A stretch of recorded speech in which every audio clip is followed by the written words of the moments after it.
sasagot na naman po tayo ng tanong. At ang tanong po niya ay ganito. Kailan ihahayag o kailan ihayag ang kaligtasan? Yun.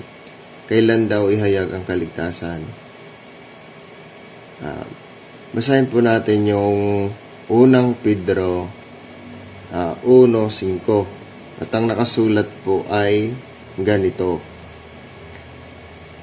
Nasa kapangyarihan ng Diyos ay iniingatan sa pamagitan ng pananampalataya sa ikaliligtas na nahanda upang ihayag sa huling panahon.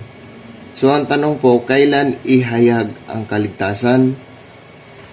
Sa huling panahon, doon po ihayag ang kaligtasan.